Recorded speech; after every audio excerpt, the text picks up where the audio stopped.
Hey guys, welcome back to TechMan.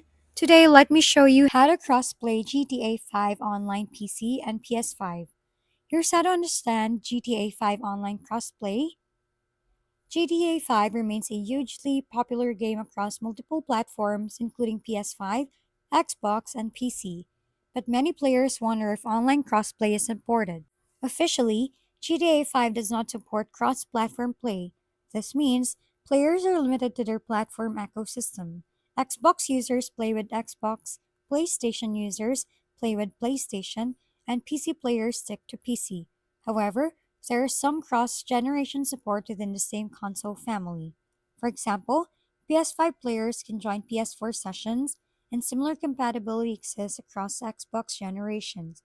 The lack of full crossplay is due to technical limitations, differences in system architecture, feature disparities between versions, and Rockstar's strict security measures against booting and hack.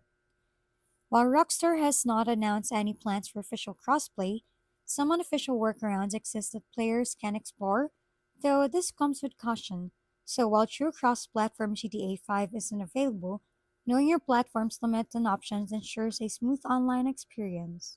If we've been helpful, kindly give us a thumbs up, and don't forget to hit the subscribe and bell button for more contents. For any questions and suggestions, comment down below.